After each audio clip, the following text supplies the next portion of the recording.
సాక్ష్యం పాటలన్నీ అయిపోయాక నన్ను దగ్గరికి తీసుకుని ఆశీర్వదించి ఒక విషయంలో నేను బాగా అభినందిస్తున్నాను బాబు అన్నాడు. ఏంటండి అన్నాను. ఎంత మధురమైన కంఠాన్ని దేవుడు నీకు ఇచ్చాడు అన్నాడు. హల్లెలూయా.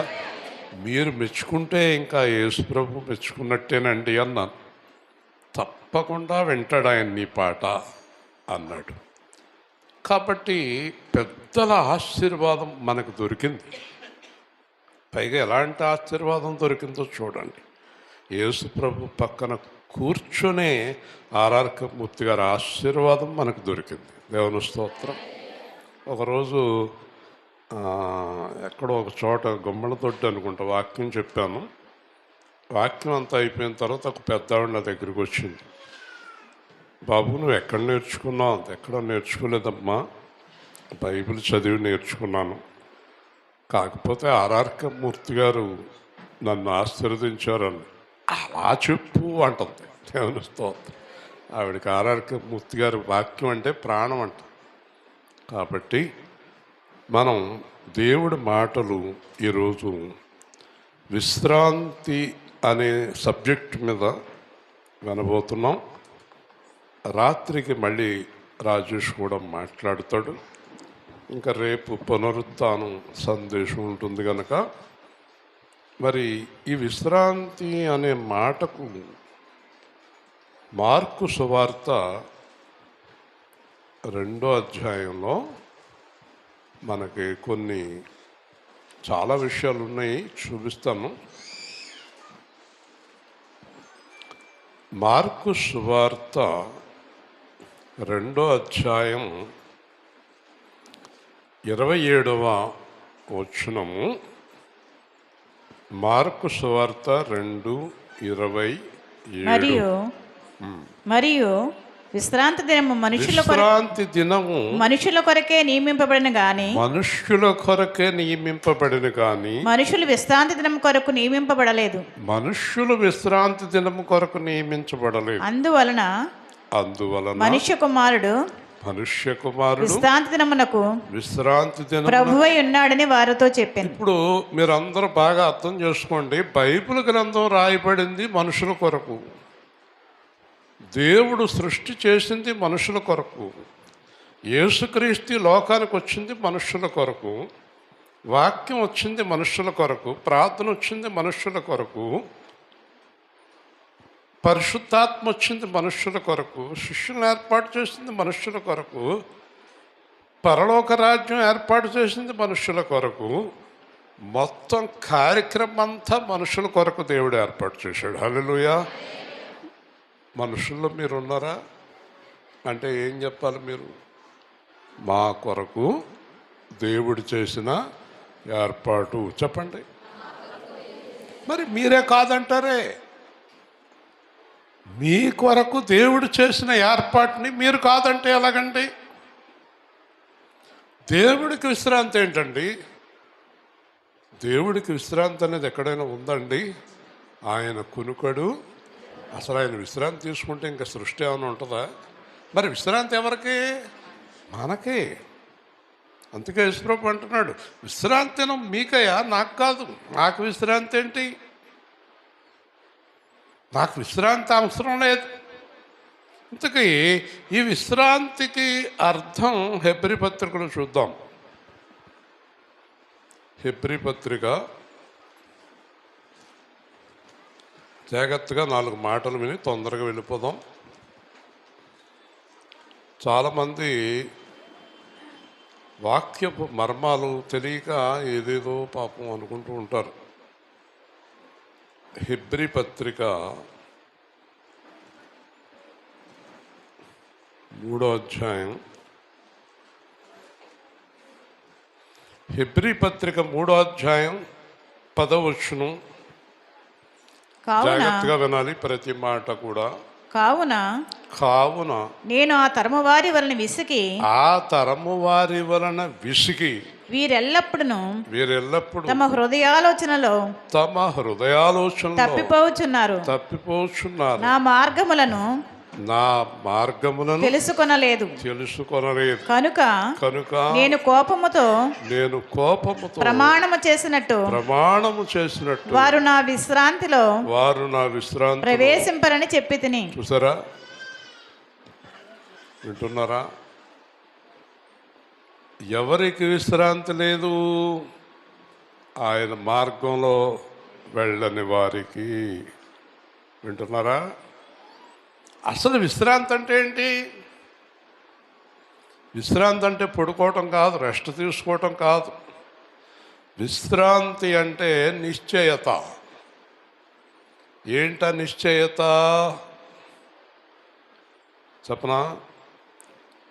నా జీవితానికి పర్వాలేదు, నేను బ్రతుకున్నంతకాలం పర్వాలేదు, నా భర్త మంచోడు, నా పిల్లలు మంచోళ్ళు, నాకేం పర్వాలేదు, నేను హాయిగా ఉన్నాను.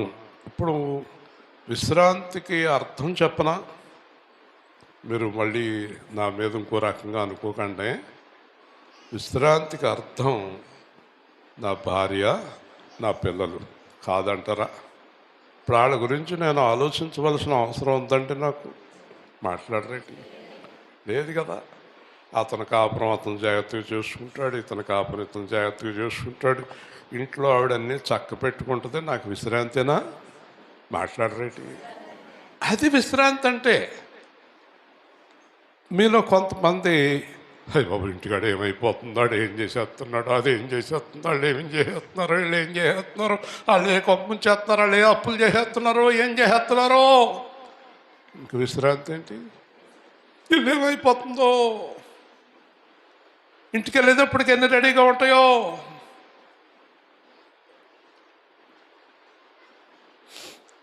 నమ్మి డబ్బులు ఇచ్చాను, మళ్ళీ బాబు ఆ డబ్బులు వచ్చేదాకా విశ్రాంతి లేదు.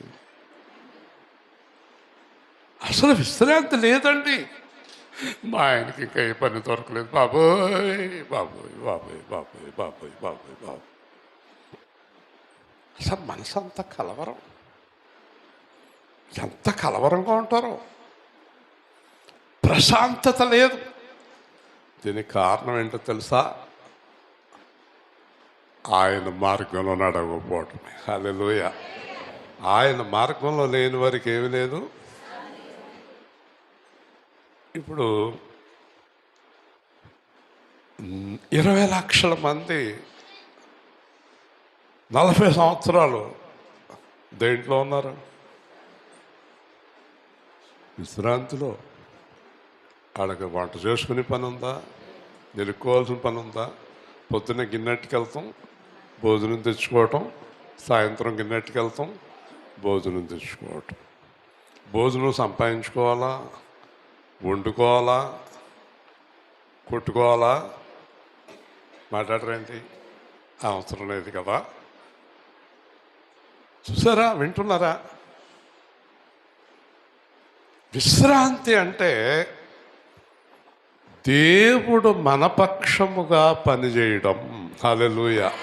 మనకు పనేమి లేదు, మనకు పనేమి లేదు. అదే విశ్రాంతి. ఎవరి పక్షంగా పనిచేస్తాడట? ఆయన మార్గంలో నడుచుకునేవారికి.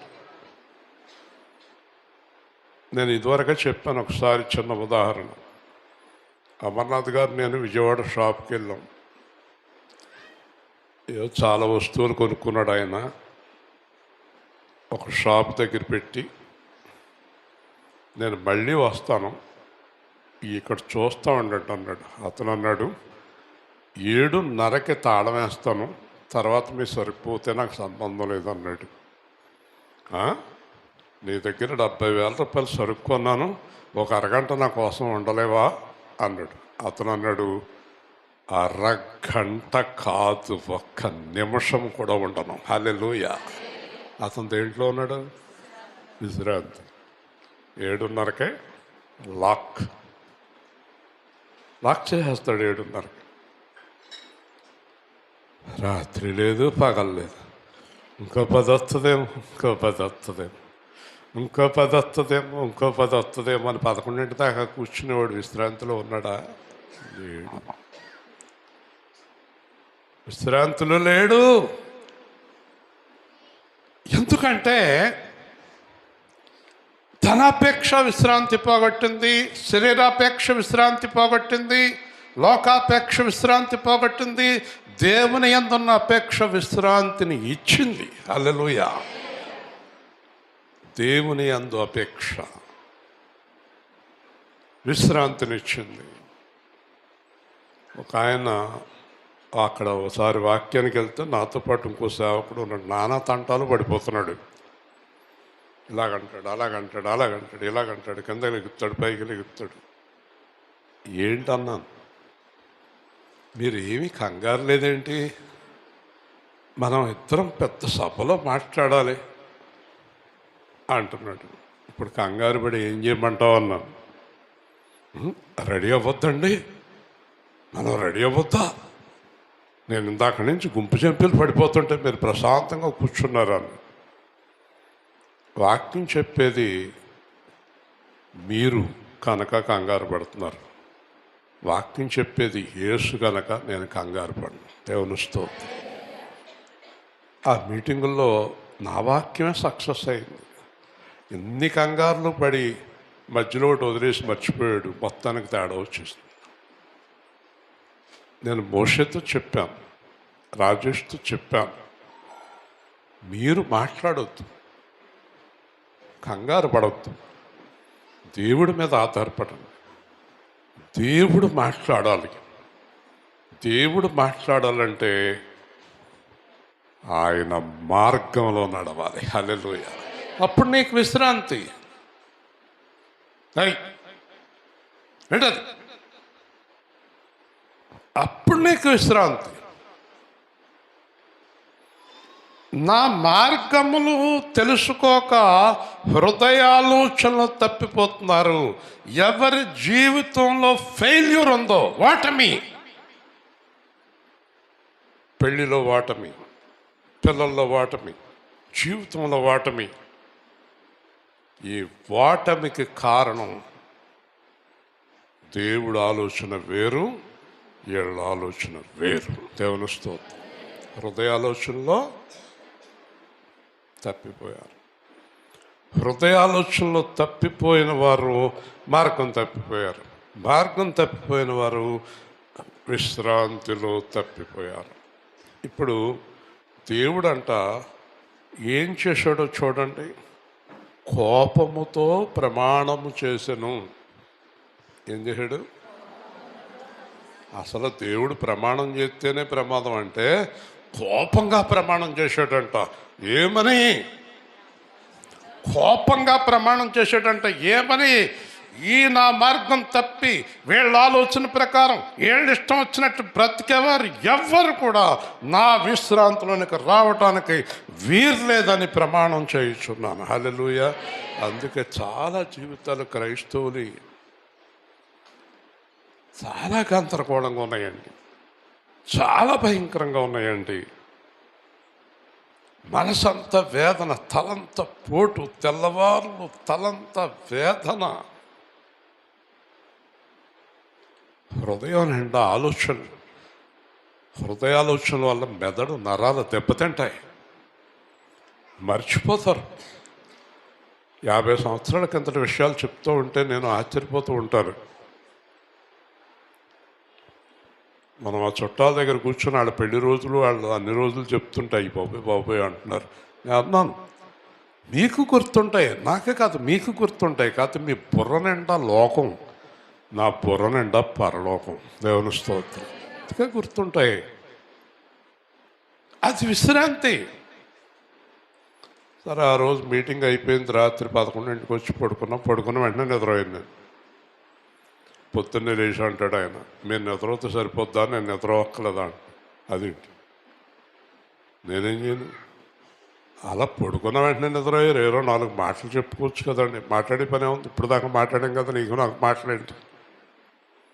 చివరికి ఆయన ఎంతవరకు వెళ్ళిపోయాడు అంటే, పాపం నాకు ఆయనకి పడదండి, ఇద్దరం గదిలో ఉండడం అన్నాడు. ఎందుకు పడదంటే సోది లేదు, సోది ఉంటే నాతోటే ఉంటాడు. మరి నేను దేవుడు విశ్రాంతిలో ఉన్నాను, సోది ఉండదు, లేనిపోని సంభాషణలు ఏమి ఉండవు. చాలామంది భార్యాభర్తలు వీళ్ళిద్దరూ మంచం మీద పడుకుని ఏం చేస్తారంటే ఊరు గొడవ అంతా చెప్పుకుంటారు నిద్రెట్టేదాకా. చాలా బాగా పడుతుంది నిద్ర. కానీ ఆ నిద్రలో కల్లో ఏంటంటే వీళ్ళు వెళ్ళిపోయి పెంట మీద పడిపోయినట్టు, ఆడ మేడ కొట్టుకున్నట్టు, ఆడ కారులో వెళ్తున్నట్టు, వీళ్ళు నడిచి వెళ్ళిపోతున్నట్టు. ఇంకా ఐరాకేమవుతుంది ఊరు గొడవ నీకెందుకు, నీకు ఆకలే వస్తుంది. ఇంకా వీళ్ళ ఆయన వదిలేసినట్టు, వీళ్ళ పిల్లలు అందరూ కొడుతున్నట్టు పనికిమాలిన కళ్ళు ఎందుకు వస్తాయి? అసలు నీ హృదయం అంటే ఊరు గొడవే కదా. అయ్య బాబోయ్, అక్కడ కాలవకాడ ఏదో జరిగిందంట. కాలవకాడ ఏదో జరిగితే నీకెందుకు? ఊరి వార్తలు చెప్పుకొనకుండా యెహోవా యందు ఆనందించమన్నాడు. హల్లెలూయా. లోక వార్తల్లో ఆనందము మనకెందుకండి? కాబట్టి 12వ వచనంలో జీవము గల దేవుని విడిచిపోవునట్టి విశ్వాసము లేని దుష్ట హృదయము మీలో ఎవనయందైనా ఉందేమో జాగ్రత్త. దుష్ట హృదయానికి విశ్రాంతి లేదు. చెప్పండి. చెడ్డ హృదయానికి, చెడ్డ పనులు చేసేవాళ్ళకి దేవుడు విశ్రాంతి ఎలా ఇస్తాడు? వ్యభిచారం చేసేవాళ్ళకి, తాగేవాళ్ళకి, తిరిగేవాళ్ళకి, దోసుకునేవారికి, మోసం చేసేవారికి, తప్పుడు పనులు చేసేవారికి దేవుడు విశ్రాంతి ఎందుకు ఇస్తాడు? మాట్లాడరండి, మాట్లాడండి. ఇస్తాడా? మా బాగా చేయండి అని చెప్తాడా? ఇవ్వడు. ఇప్పుడు చూడండి, 4వ అధ్యాయంలో ఒక మాట స్పష్టంగా ఉంది. 4వ అధ్యాయం 1వ వచనం, ఆయన యొక్క విశ్రాంతిలో ప్రవేశించడం మన వాగ్దానం ఇంకా నిలిచి ఉండగా. వాగ్దానం ఎక్కడిచ్చాడు? వాగ్దానం ఎక్కడిచ్చాడు? చెప్పండి. వాగ్దానం ఎక్కడిచ్చాడు? కీర్తన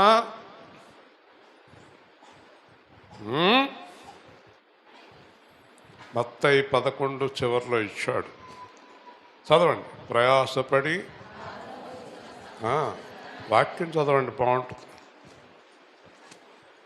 మత్తయి 11లో ఒక వాగ్దానం ఇచ్చాడు. ఏమిచ్చాడు? చదవాలి. ప్రయాసపడి నేను సాత్వికుడను, దీన మనసు గలవాడను కనుక. ప్రయాసపడి భారం మోసుకుంటున్న సమస్త జనులారా చదువు. ప్రయాసపడి భారం మోసుకుంటున్న సమస్త జనులారా నా యొద్దకు. ప్రయాసపడి భారము మోసుకున్న సమస్త జనులారా నా యొద్దకు రండి, నేను మీకు విశ్రాంతి కలుగచేతును. చెప్పాడా? వాగ్దానం చేశాడా? నేనేమిస్తాను మీకు? మరి మీరు ఎందుకు పొందుకోలేదు? ఆయన దగ్గరికి రాలేదు, ఆయన మార్గంలోకి రాలేదు. యేసుని నమ్మారు కానీ హృదయంలో చేర్చుకోలేదు. యేసును నమ్మటం వేరు, చేర్చుకోవటం వేరు. పెళ్ళి అవ్వటం వేరు, కాపురం చేయటం వేరు. కాపురం చేయటం వేరు, ఇద్దరు హృదయాలు ఏకం అవటం వేరు. చాలామంది కాపురాలు చేస్తారు, పిల్లలు పుడతారు, హృదయాల్లో చేయరు కాపురం. 2 హృదయాలు ఏకమైంది కాపురం, 2 శరీరాలు ఏకమైంది కాపురం కాదు. ఎర్రగా బుర్రగా ఉంది, సుఖంగా ఉంటుంది, దీంతో ఉంటే అని అనుకున్నది కాపురం కాదు. అది భలేగా ఉన్నాడు, ఇతనితో పడుకుంటే బాగుంటుంది అనేది కాపురం కాదు. శరీర వాంఛలు కాపురాలు కాదు, అందుకే ఫెయిల్ అయిపోతాయి. శరీర వాంఛలతోటి పెళ్ళిళ్ళు, శరీర వాంఛలతోటి బంధాలు, ఇవి నిలబడేవి కాదు. 2 హృదయాలు కలయిక వివాహం. హల్లెలూయా. వాళ్ళు ఎప్పుడు విడిపోరు, వాళ్ళని ఎవరు విడదీయలేరు. అదే అన్నాడు పౌలు, యేసు ప్రభుతోటి నా హృదయం ఏకమైపోయింది, మా ఇద్దరిని ఎవరు విడదీయలేరు.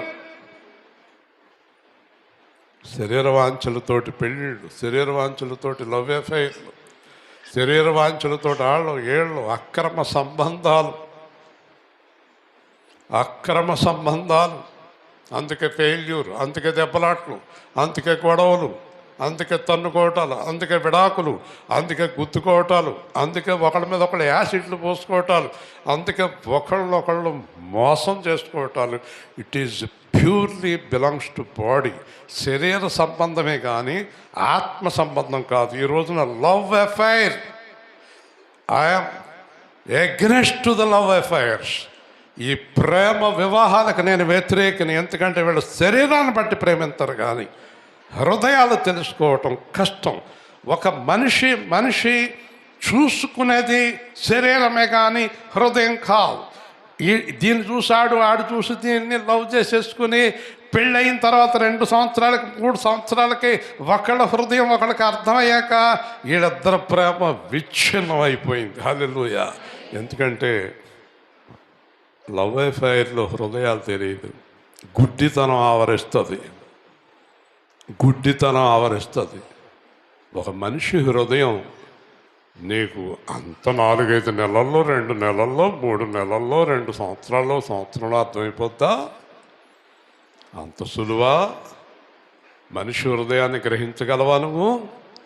అందుకే పూర్వం ఏం చేసేవారంటే పెద్దలు వివాహాలు నిర్ణయించేవారు.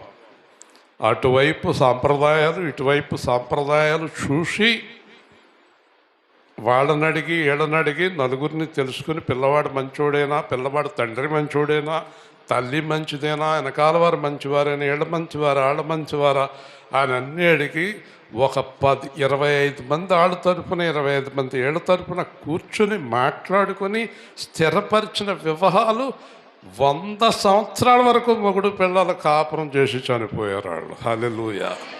దేవుని స్తోత్రం. ఎవడో చూసిందంట, ప్రేమించిందంటాడు, ఎవడో తెలదు. ఆడేం చేస్తాడో తెలదు, ఇదేం చేస్తుందో తెలదు, ఎవరేం చేస్తారో తెలీదు, ఏది జరుగుతుందో తెలీదు, ఏమవుతుందో తెలీదు. చాలా కష్టం. భక్త్ సింగ్ గారి దగ్గర ఒక అతను, నేను వివాహం చేసుకుంటాను, ప్రార్థన చేయండి అన్నట్టు. ఎవరిని చేసుకుంటావు అన్నారట. పలానా అమ్మాయిని చేసుకుంటాను. ఇంకా నేను ప్రార్థన చేసేది ఏముంది, చేసుకో అన్నారట ఆయన. అలా కాదండి, దేవుడు ఏం బయలుపరుస్తాడు, దేవుడు బయలుపరిచే వరకు ఆగకుండా ఆ అమ్మాయిని చేసుకుంటాను అన్నావు. నువ్వు ఎందుకన్నావు అంటే, నువ్వు చేసుకుంటానన్న అమ్మాయి గురించి నేను ప్రార్థించాలా, దేవుడి చిత్తం కొరకు ప్రార్థించాలా? మాట్లాడరేంటి? అప్పుడు అన్నాడంటే, దేవుడి చిత్తం కొరకు ప్రార్థించాక ఆ అమ్మాయిని కాదు, ఈ అమ్మాయిని చూసి అమ్మాయికి మాట ఇచ్చావా అన్నాడంట. మాట ఇవ్వలేదు. మనోడు మాట ఇచ్చేత్తంలో చాలా number 1. I never leave you in my life. నేను బొంద, పనికి మాలిన వాగ్దానాలు కదా. కాబట్టి భక్త్ సింగ్ గారు చూపించిన అమ్మాయి అంట అసలు ఎట్టి పరిస్థితుల్లోనూ కూడా ఈ అమ్మాయిని నేను చేసుకోను అనుకునేలాగా ఉందంట. ఆ అమ్మాయిని చేసుకో, దేవుడు చూపిస్తున్నాడు అన్న. సరే, ఇంకా దైవజనులు చాలా గొప్ప ఆయన కదా, ఇంకా ఆయన ప్రకారం చేసుకుందామని ఆయన మాట ప్రకారం ఆ అమ్మాయిని చేసుకున్నాడంట. చేసుకున్నాక 2 సంవత్సరాలకి మళ్ళీ భక్త్ సింగ్ గారి దగ్గరికి వచ్చారంట. వచ్చి ఇద్దరు విడివిడిగా భక్త్ సింగ్ గారిని కలిశారట. భార్య భర్తలు ఇద్దరు ఒక్కటిగా కాదు, విడివిడిగా కలిసి అతను అన్నాడంట, ఇంత చక్కని భార్యని ఇచ్చినందుకు మీకు వందనాలు అన్నాడంట. అలా ఆవిడ వచ్చిందంట, ఇంత మంచి భర్తను మీరు ఏర్పాటు చేసినందుకు వందనాలు. దేవుని స్తోత్రం. వాళ్ళిద్దరిని ఎవరు ఏర్పాటు చేశారు? మహాదైవజనుడి ప్రార్థనతో ఏకమయ్యారు. మన జీవితంలో విశ్రాంతి కోల్పోవటానికి కారణం మన సొంత మార్గాలు. ప్రతి విషయంలోనూ సొంత నిర్ణయం. ఆ స్థలం కొనేద్దామా, ఆ పొలం కొనేద్దామా, ఆ ఇల్లు కట్టేద్దామా, ప్రతి విషయంలోని దేవుణ్ణి అడక్క ఫెయిల్ అయిపోయారు. డబ్బు ఇచ్చిన వాళ్ళు ఫెయిల్ అయిపోయారు, డబ్బు తీసుకున్న వాళ్ళు ఫెయిల్ అయిపోయారు. ఇద్దరు దేంట్లో లేరు, దేవుడి చిత్తంలో లేరు, దేవుణ్ణి అడగలేదు. విశ్రాంతి గురించి మాట్లాడుతున్నాను నేను. సబ్జెక్ట్ విశ్రాంతి. విశ్రాంతి అంటే ప్రశాంతంగా జీవించడం. హల్లెలూయా. ఎక్కడున్న హృదయానికి ప్రశాంతత, ఎక్కడున్న మానసికమైన విశ్రాంతి. ఈ ప్రపంచంలో ఒక మనిషికి విశ్రాంతి ఇవ్వగలిగిన శక్తిమంతుడు యేసు తప్ప మరెవ్వరూ లేరు. హల్లెలూయా. యేసు విశ్రాంతి ఇస్తాడు ఎప్పుడు? యేసు మార్గంలో నడిచినప్పుడు. చెప్పండి, యేసు మార్గంలో నడిచినప్పుడు ప్రతీది కూడా చక్కగా చేస్తాడు.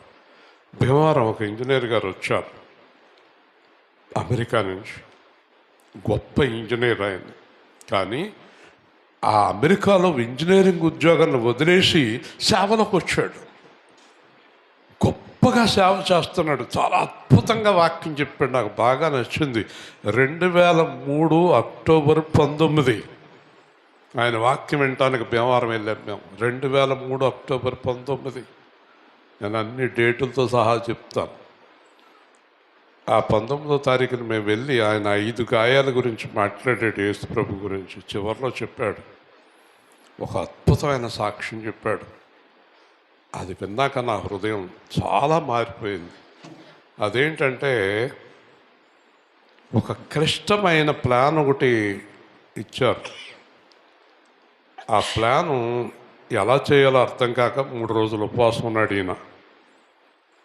ఆ చుట్టూ ఉన్న కొలీగ్స్, ఉద్యోగస్తులు అందరూ కూడా, ఒరే ఏంట్రా ఇదేమన్నా అజ్ఞానం ఏంటి, పిచ్చోడా, ఉపవాసం ఉంటే ప్లాన్ ఎలా వస్తుంది? యేసు ప్రభు చదువుకోలేదు, యేసు ప్రభు ఇంజనీర్ కాదు, యేసు ప్రభు నీకు ప్లాన్ ఇస్తాడా ఉపవాసం చేస్తే? చాలామంది ధనవంతులు అనుకుంటారు యేసు ప్రభు లేనోడు కదా, డబ్బు గురించి ఆయనకేం తెలుస్తుంది. చాలామంది సైంటిస్టులు అనుకుంటారు యేసు ప్రభు ఏమన్నా సైంటిస్ట్ ఏంటి, ఆయనకేం తెలుసు. కొంతమంది అనుకుంటారు యేసు ప్రభు ఏమన్నా దుబాయ్ వెళ్ళాడంటే దుబాయ్ గురించి ఆయనకేం తెలుసు. యేసు ప్రభుకి ఏం తెలుసు అనుకునే వాళ్ళు చాలామంది ఉన్నారు కదా. కాబట్టి 3వ రోజు తెల్లారగట్ల ప్లాన్ గీసి చూపించిందంట ఒక హస్తం. ఆ ప్లాన్ గీసి ఆ అమెరికాలో ఆ ప్రెసిడెంట్ గారికి ఆ ప్లాన్ సబ్మిట్ చేశాడు. ఆ ప్లాన్ చూసి చాలా సంతోషపడి, అప్పటి వరకు ఆయనకి జీతం 10 లక్షలు అమెరికా లెక్కలో. ఆ ప్లాన్ సక్సెస్ చేశాక ఒక్కసారే 10 లక్షలు ఇంక్రిమెంట్ వేశారట. హల్లెలూయా. 20 లక్షలు అంట నెలకి. ఆ రోజుల్లో 2003లో, అంతకుముందు ఎప్పుడో జరిగింది అది. అప్పుడు ఇంజనీర్లు అందరినీ కేకేశాడు, ఫ్రెండ్స్ అందరినీ. ఏంట్రా అన్నారు మీరు, ఏమన్నారు మీరు? యేసు ప్రభు ఇంజనీరా అన్నారు. పిచ్చి వాళ్ళరా. ఆకాశములో నక్షత్ర మండలాలు, సూర్యమండలం, చంద్రమండలాలు, భూమి వేగంగా తిరుగుతూ ఉండగా మధ్యలో శూన్యంలో ఖాళీ పెట్టి ఒకదాన్ని ఒకటి రాసుకుంటే ప్రపంచమే నాశనం అయిపోయే ఆ గ్రహాలను కలవకుండా శూన్యంలో సృష్టి చేసిన ఆయనకి ఈ పనికి మన ప్లాన్ 2 క్షణాలు ఆయనకి. హల్లెలూయా. గట్టిగా చెప్పండి హల్లెలూయా. సూర్యచంద్ర నక్షత్రాలను ప్లాన్ వేసిన దేవుడి ముందు ఈ దరిద్రపు ఇంజనీరింగ్ ఒక లెక్క. ఒక కంప్యూటర్ వాడు అనుకుంటాడు నాకున్న నాలెడ్జ్ వేసుకుందా, నాకున్న జ్ఞానం ఆయనకుందా. జ్ఞానానికి ఆయనే మూలం, జ్ఞానానికి ఆధారం ఆయన. ఆయన తన జ్ఞానముతో సృష్టిని చేశాడు. హల్లెలూయా. ఎంత గొప్ప సృష్టి. సూర్యచంద్రాదులు ప్రతి టైం ప్రకారం కరెక్ట్గా వస్తున్నాయి. శీతోష్ణ స్థితి, వాతావరణాలు అన్ని టైం ప్రకారం నక్షత్రాలను నడుపుతున్న దేవుని ముందు మన బ్రతుకెంత.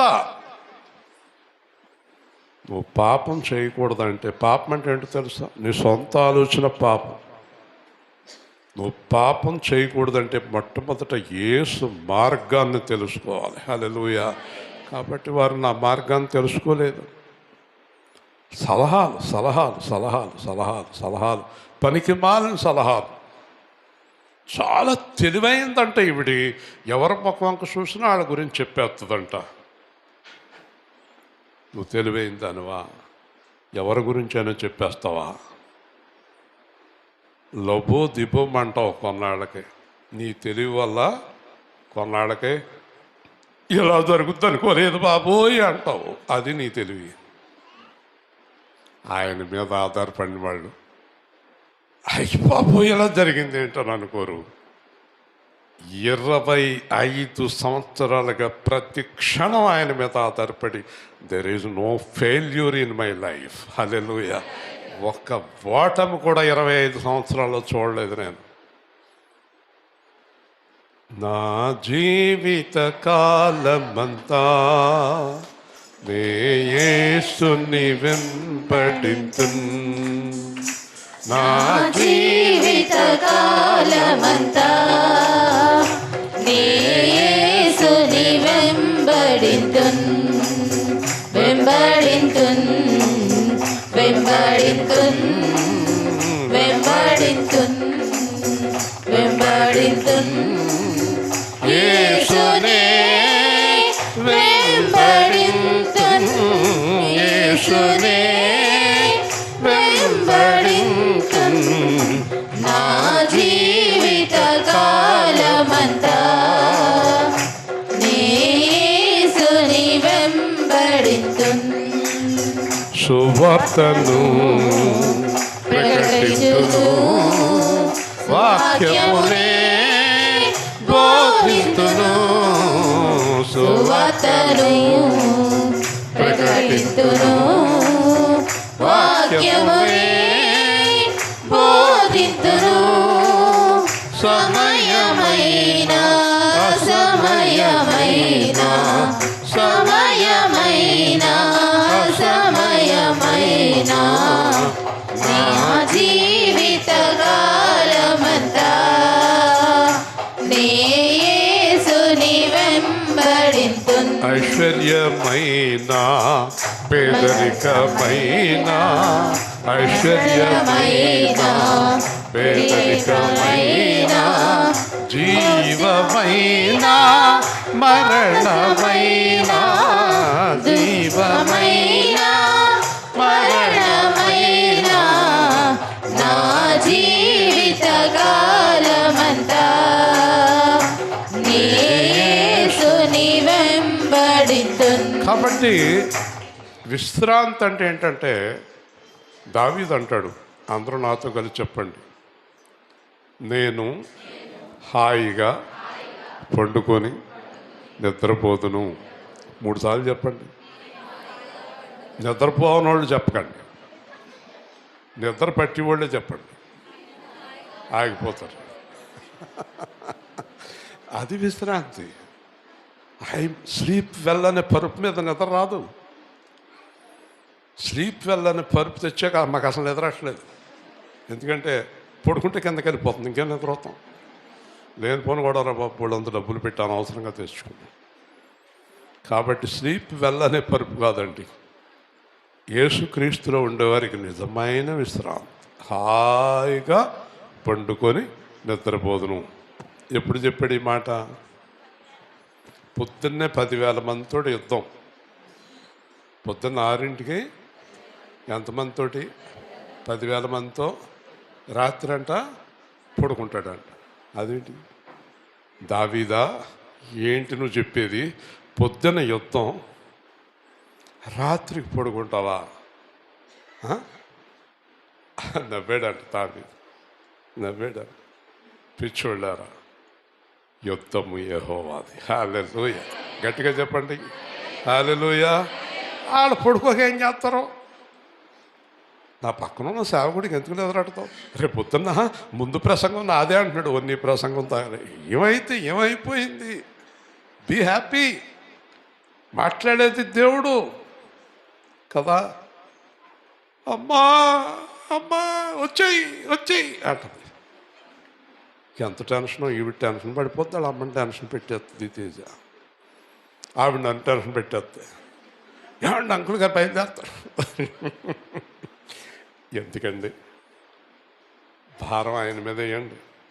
చెప్పండి. భారం ప్రయాసపడి మీ భారం. ఎంత గొప్ప వాగ్దానం! హల్లెలూయా! ఈరోజు మీరు ఆ వాగ్దానం స్వతంత్రించుకోవాలి. ఎవరిని కంగారు పెట్టవద్దు మీరు. ఇంకా వాగ్దానం స్వతంత్రించుకున్న తర్వాత మీరు ఎవరిని కంగారు పెట్టరు. ఇంకా తల్లిని కానీ, తండ్రిని కానీ, మొగుడిని కానీ, పిల్లల్ని కానీ. మన పాపకే, మన మెడికల్ షాప్ పాపకే రేపు పొద్దున్న బాప్తిసం పొందాలి. ఎంత కంగారుగా ఉందో ఆ పిల్లకి. కంగారు పడకు, సంతోషంగా పొందు. దేవుడు ఉన్నాడు. God will take care of everything అన్నప్పుడు ఇంకా మనకి ఇబ్బంది ఏముంటుంది? వింటున్నారా?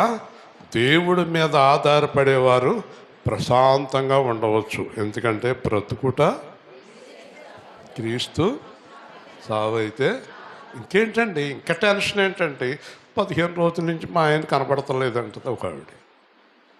కనబడకపోతే పోనే, వచ్చాకే హ్యాపీగా ఉండు.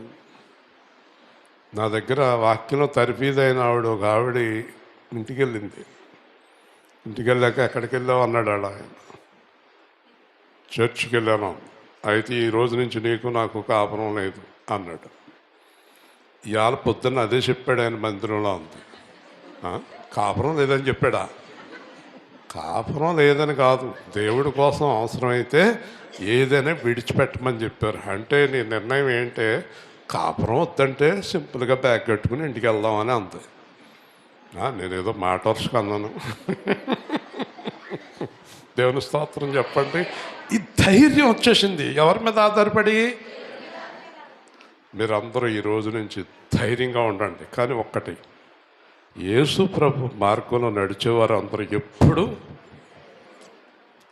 ధైర్యంగా ఉండాలి. హల్లెలూయా! నేను ఒక మాట చూపించాలని ఆశపడుతున్నాను. చూడండి, కీర్తన 100 అద్భుతమైన మాట. అది చక్కగా ఉంటుంది. నాకు ఎంతో బాగా ఇష్టమైన మాట అది.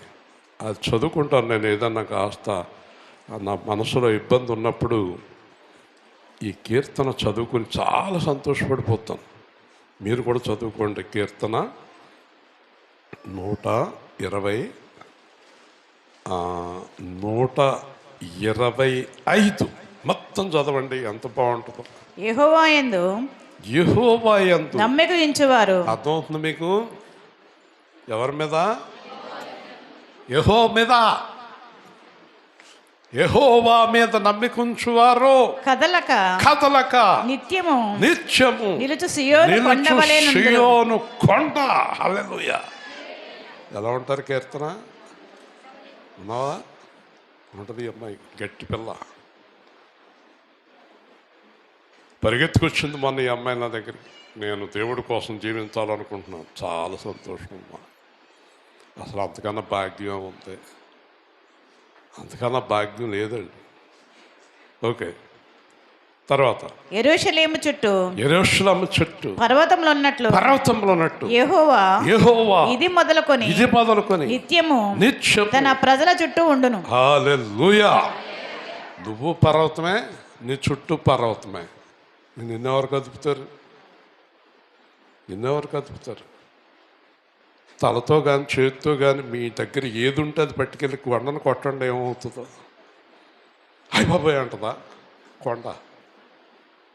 నువ్వు కొండే, నీ చుట్టూ కొండే. ఇంకెందుకు అలా పెట్టుకుంటావు కలవరంగా? మొహం ఏదో కోల్పోయినట్టు, ఏదో మునిగిపోయినట్టు, ఏదో జరిగిపోయినట్టు, ఏదేదో అయిపోయినట్టు. ఏమండి కొంచెంసేపు మాట్లాడుకోండి. ఒక ఆవిడ అంత కొంచెంసేపు మాట్లాడకండి అంత. వచ్చేసాక అరగంటకు ఫోన్ చేసింది. అదేంటి పాస్టర్ గారు వెళ్ళిపోయారు, మాట్లాడొద్దన్నా కదా. అదేదో బాధలా అన్నానండి. మరి అదే బాధలు అన్నా కాబట్టి వచ్చేసాను. ఇంక నీకు సహాయం దొరకదు. అమ్మా ఇప్పుడు కొంచెంసేపు నాతో మాట్లాడుకు అంటే ఇంక సహాయం ఏం దొరుకుద్ది? ఆ ఏడుపేంటి? నీ ఏడుపు అంతా అయ్యేదాకా మేము మౌనంగా కూర్చోవాలా? మాకేం పని లేదా? మాట్లాడవేంటి? నువ్వు ఏడిసినంతసేపు నేనేం చేయాలి? పూర్వం నవ్వాలని చెప్తులేదు. మేము డ్రామాలకు వెళ్ళేవాళ్ళం, చాలా ఇష్టం నాకు. కానీ నాకు డౌట్ వచ్చింది. ఈడు కృష్ణుడు అర్జునుడు ఉంటారు కదా. కృష్ణుడు పద్యం పాడి ఒక అరగంట రాగం తీస్తాడు. ఈ అర్జునుడికి ఏం అర్థం అవ్వదు, ఏం చేయాలో. ఆ పక్క ఈ పక్క చూస్తాడు, ఆ దోమలంక చూస్తాడు, లైట్ వంక చూస్తాడు. రాగం అయ్యేదాకా వీడికి పని ఉండదు కదా. ఆడైపోయి ఈడు పొదరెడతాడు, అప్పుడు ఆడికి ఏం చేయాలో అర్థం అవ్వదు. అలా ఉంటుంది ఏడుచోడి దగ్గర కూర్చుంటే మనకి. వాళ్ళు ఏడిపోయేదాకా మనకి ఏం చేయాలో అర్థం అవ్వదు కదండి. దేవుడి పిల్లలు అలా ఉండకూడదు. నేను ఆ అర్జునుడిని వేసుకుని అడిగాను, ఒరే ఆడు నాకు ఫ్రెండ్, ఒరే నువ్వు అర్జునుడు వేసావు కదా, ఆడు పాడేటప్పుడు నువ్వేం చేస్తున్నావు అని. నిజం చెప్పనా అన్నాడు. నిజమే చెప్పు, మళ్ళీ ఆ కృష్ణుడికి చెప్పగా అన్నాడు. చెప్పనా అన్నాడు. ఆడిని బండపూతులు తిడతాను, ఎందుకంటే ఈడు పద్యం ఎప్పుడు పూర్తవుద్దని. ఆడేమో వదలడం, ఆరమణి పెట్టట్టుకుని ఓ తీస్తూనే ఉంటాడు కదా. దేవుడి పిల్లలు అలా ఏడొచ్చినా, దేవుడి పిల్లలు కుమ్మిలి కుమ్మిలి ఏడొచ్చినా, చింతించుట వలన మూరుడు ఎక్కువ లేదు, బారెడు తక్కువ లేదు. కాబట్టి ఏం చేయాలి? ఇక్కడ చూడండి, చదవండి. నీతిమంతులు పాపము చేయుటకు తమ చేతులు చాపకుండానట్లు భక్తిహీనుల రాజదండము నీతిమంతుల స్వాస్థ్యము మీద ఉండును. మీకు ఈ వాక్యం పూర్తిగా అర్థమైతే ఎగిరి గొంతులేస్తారు. అర్థం అవక మీరు సామాన్యంగా చదువుతున్నారు. నా మార్గంలో ఉన్నవారి మీద ఎవరి అధికారము చలాయించనివ్వని అంటున్నాడు. హల్లెలూయా. ఎవరిని ఏం చేయనివ్వరు నా పిల్లల్ని. ఇంకేంటండి, రాజదండం ఉండదట.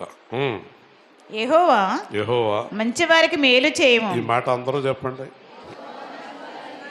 ఇంకెందుకండి, మంచివారిగా ఉండండి, అంత మేలే. మీరు ఎవరికి కీడు చేయకండి, వాళ్ళకి విశ్రాంతి దొరుకుతుంది. యెహోవా మంచివారికి మేలు చేయును, యథార్థ హృదయులకు మేలు చేయము. తమ వంకర త్రోవలకు తొలగపోవు వారిని పాపము చేయి వారితో కూడా యెహోవా కొనిపోవును. ఇశ్రాయేలు మీద సమాధానం ఉండును గాక. చూసారండి, ఈ వంకర త్రోవల్లో పోయే వాళ్ళందరికీ దేవుడు కిందకి తీసుకెళ్ళిపోతాడు. రాజమార్గం మంది, యేసుప్రభు మార్గం రాజమార్గం. ఆయన మార్గంలో ఏమున్నాయి? జీవము, సత్యము. ఆయన మార్గంలో ఏమున్నాయి? జీవము, సత్యము. ఆయన మార్గంలో రాజమార్గం. టీవీగా తలలు ఎత్తుకొని యేసు ప్రభు చెప్పినట్టు జీవించేవారు తల దించుకునే పరిస్థితి మరణం వరకు రాదు. హల్లెలూయా, హల్లెలూయా. ఒకసారి పేతురు గారు, ఏలుపూరు పాస్టర్ గారు ఒక చోట వాక్యం చెప్పాడు. దేవుణ్ణి తెలుసుకొని వారు పందుతో సమానం అన్నాడు. ఏంటి ఇలా చెప్తున్నాడు ఏంటి అనుకున్నాను. తర్వాత చాలా నవ్వు వచ్చేసింది నాకు. ఇప్పటిక్కడ గుర్తొస్తే నవ్వు వచ్చేస్తుంది. పంది, మన వాళ్ళు ఉన్నారు ఇక్కడ, కనబడతలేదు, లేరా? ఉన్నారా? వాళ్ళు రత్నరాజు గారి కుటుంబం. వాళ్ళు ఉంటే కరెక్ట్గా చెప్తారు. మన వాళ్ళు ఉన్నారు, రాలింగ్ వాళ్ళు ఉన్నారు. మీరు అందరూ నవ్వకండి. మరి పందంట జీవితంలో, దాని జీవితంలో బతుకున్నంతకాలం ఎప్పుడు పైకి చూడదంట. అది మీకు తెలుసు. పంది పైకి చూస్తుందా? చూసే అవకాశం లేదు, రకత ఉంటుంది. ఒకే ఒక్కసారి పైకి చూస్తుందంట. దాన్ని పట్టుకుని కట్టేసి ఈ కర్ర కట్టుకుని తీసుకెళ్తారు కదా, అప్పుడే పైకి చూస్తుందంట. దేవుని స్తోత్రం. కానీ అప్పటికి దానికి చచ్చిపోయింది. అదంటే చాలా కోపం వచ్చేసి చుట్టూ ఉన్నవాళ్ళకి, ఎంతంత మాట్లాడినాడో, మేము పందులమా? ఎందుకంటే పక్కనే గొడవ చేశాడు సువార్త చేస్తుంటే. ఇలా మొదలెట్టాడు మనవాడు. అయితే గొడవ చేస్తానికి లేదు, అది నిజమే కదా. పంది జీవితం ఎప్పుడైనా పైకి చూస్తుందా? చూడదు. చచ్చిపోయాక పైకి చూస్తుంది. ప్రయోజనం ఏంటి? రక్షణ లేని వాళ్ళు అందరికీ తింటే చివరికే. కాబట్టి ఎందుకో ఆ విషయం నాకు గుర్తొచ్చింది. మనము పైకి చూచేవారం, తలలు ఎత్తుకునేవారం. తల దించుకోవాల్సిన అవసరం యేసు ప్రభు పిల్లలకే లేదు. ఎందుకంటే వారు పాపము చెయ్యరు. హల్లెలూయా. యేసు ప్రభు పిల్లలు ఏం చేయరు? పాపం చేసేవాడు తల దించుకోవాలి. మనం పాపం చెయ్యం. ముగించేస్తున్నాను. ఫిబ్రవరి రాసిన పత్రిక 4వ అధ్యాయం 3వ వచనం. కాగా జగత్ పునాది వేయబడినప్పుడే ఆయన కార్యములన్నీ సంపూర్తి అయి ఉన్నవి. ఈ విశ్రాంతిని గూర్చి నేను కోపముతో ప్రమాణము చేసినట్టు వారు నా విశ్రాంతిలో ప్రవేశింపరు అని ఆయన చెప్పిన మాట అనుసరించి విశ్వాసులమైన మనము ఆ విశ్రాంతిలో హల్లెలూయా ఆయన ప్రమాణము వాగ్దానం నిలిచి ఉండగా మనం ఆయన విశ్రాంతిలోకి వెళ్ళిపోతున్నాం. మనం అంటే ఎవరంటే విశ్వాసులు ఎవరంటే హృదయ కాఠిన్యం లేని వారు, తప్పు చేయని వారు, పాపం చేయని వారు, ఆయన మార్గంలో నడిచేవారు, ఆయనతో ఉండేవారు. ఈరోజే ఆయన విశ్రాంతిలోకి వెళ్ళిపోతున్నారు. విశ్రాంతికి అర్థం చెప్పి ముగించేస్తున్నాను. 4వ వచనం. దేవుడు చదవాలి. దేవుడు 7వ దినమందు తన కార్యములన్నిటినీ ముగించి విశ్రాంతిని అని 7వ దినమును గూర్చి ఆయన ఒక చోట చెప్పి ఉన్నాడు. ఇదినుగాక ఈ చోటుననే వారు నా విశ్రాంతిలో ప్రవేశింపరు. 10వ వచనం.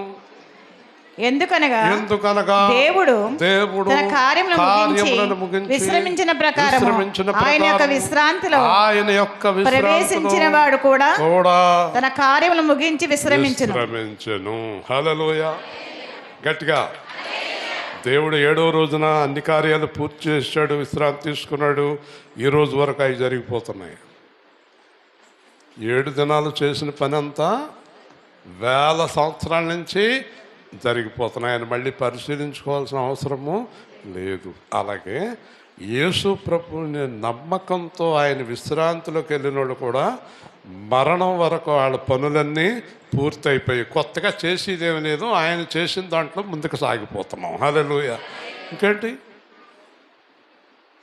ఇంకేంటి అంటే విశ్రాంతిలో ప్రవేశించిన వారి కార్యాలు అయిపోయినాయి. ఉదాహరణకి జీవరత్నం ఉన్నాడు అనుకుందాం. వాళ్ళు నా దగ్గరికి వచ్చారు, స్థలం ఉందండి, ఏం చేయాలా, అక్కడ ఇల్లు కట్టుకోవాలా వద్దా అని అడిగారు. సరే ప్రార్థన చేద్దాం, దేవుని చెప్తాం. సరే మరి కొన్నాళ్ళకి ఇంకా తణుకులు ఎక్కడ ఉంటున్నాం కదండి, ఇంకా ఇంట్లో ఉంటాము, ఆ ఇల్లు ఎలాగ దిగిచ్చాం, ఇంట్లో ఉంటాం, కట్టుకుందాం అనుకుంటున్నాం. సరే దేవుని చెప్తాం, ప్రార్థన చేసాం, ఇల్లు కట్టుకున్నారు, ఇంట్లోకి వెళ్ళిపోయారు, ప్రశాంతంగా ఉన్నారు. ఎందుకు చెప్పదలుచుకున్నానో తెలుసా? ఆ ఇల్లు అక్కడ కట్టుకుంటారని, ఆ ఇంట్లో వారు కాపురం ఉంటారని ఇల్లు కట్టక మునిపే దేవుడు నిర్ణయించాడు. Hallelujah. That is called peace. అది విశ్రాంతి. 14 సంవత్సరాలు మేడ మీద ఆరాధన చేస్తూ, ప్రభువా ఒక చిన్న స్థలం ఇస్తే, నేను అడిగిన స్థలం ఎంతో తెలుసా? 100 గజాలు కానీ 150 గజాలు కానీ నేను అడిగిన స్థలం ఇస్తే కనుక చిన్న మందిరం కట్టుకుంటాం, మేడ మీద చాలా ఇబ్బంది అవుతుంది అనుకున్నాం. 2018లో ఈరోజు మా ఇంటికి వచ్చాడు కేసు. అతనే స్థలం చూపించాడు, కొనేసాం. అందరూ ఇదేంటి ఇక్కడ కొన్నారేంటి. కొన్న 15 రోజులకి బైపాస్ రోడ్ స్టార్ట్ అయింది. హల్లెలూయా.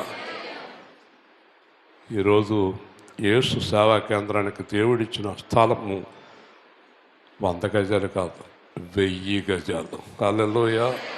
వెనకాలన్న స్థలం కూడా కొనేసాం, వెనకాలన్నది కొనేసాం. వింటున్నారా? ఈ స్థలాలు కొని ఇక్కడ మందిరం కడతామని కొన్ని సంవత్సరాల కిందటే ఎవరు నిర్ణయించారు? ఇప్పుడు అర్థమైందా విశ్రాంతి అంటే ఏంటో మీకు? విశ్రాంతి అంటే అర్థమైందా మీకు? మనం చేసేది కాదు, దేవుడు చేసిన దాంట్లో మన జీవితం సాగటమే విశ్రాంతి. హల్లెలూయా. ఆ విశ్రాంతి చాలామందికి లేదు. ఎందుకంటే కన్ఫ్యూజింగ్ దేవుడిదేనా నాదా, దేవుడిదేనా నాదా, దేవుడైతే ఎలాగంతకు అవుతుంది, దేవుడైతే ఇది గందరగోళంలో ఎప్పుడు తలపోటే. అందుకే వాళ్ళకి నిద్ర పట్టదు. నిద్ర ఎందుకు పట్టదు? వాళ్ళ మీద ఆధారపడ్డారు. చెప్పండి, వాళ్ళకి నిద్ర పట్టదు. మనం ప్రార్థన చేస్తున్నాం. దేవుడి మీద ఆధారపడ్డ వారికి దేవుడు విశ్రాంతి ఇస్తున్నాడు. ప్రేమ గల తండ్రి, ఈరోజు విశ్రాంతి సందేశాన్ని బట్టి స్తోత్రాలు. మోషే ద్వారా మీరు మాట్లాడిన వాక్యాన్ని బట్టి వందనాలు. మరి నీ దాసుడిని ఉపయోగించుకుని మాట్లాడిన వాక్యాన్ని బట్టి స్తోత్రాలు. ఈరోజు మా సంఘం, ఇక్కడికి వచ్చిన పిల్లలు, మేమందరం కూడా నీ విశ్రాంతిలో ప్రవేశించి నువ్వు చెప్పినట్టుగా జీవించు మరణం వరకు నమ్మకముగా ఉండి నీ రాజ్యంలోనికి ప్రవేశించే కృప అందరికీ దయచేయమని, మిగిలి ఉన్న రాత్రి రేపు పగలు కార్యక్రమాలను దీవించి, సహకరించిన వారిని దీవించి, ప్రత్యేకంగా కష్టపడుతున్న వారిని దీవించి, మహోత్సాహంతో ఈ బాప్తిస్వాల అన్ని కార్యక్రమాలు రేపు ముగించుకొని మీ అందు ఆనందించే కృప అనుగ్రహించమని యేసు నామములో అడుగుతున్నాం తండ్రి. సాయంత్రం 7 గంటలకే ప్రారంభించండి. 7:30కు వాక్యం సందేశం. మోసం చేయలేని వాడు అల్పాహారం కానీ మిమ్మల్ని తీసుకోండి, పర్వాలేదు. బలవంతంగా కళ్ళు తిరిగిపోతున్నాయి అలాంటి బలవంతంగా కఠినమైన ఉపవాసం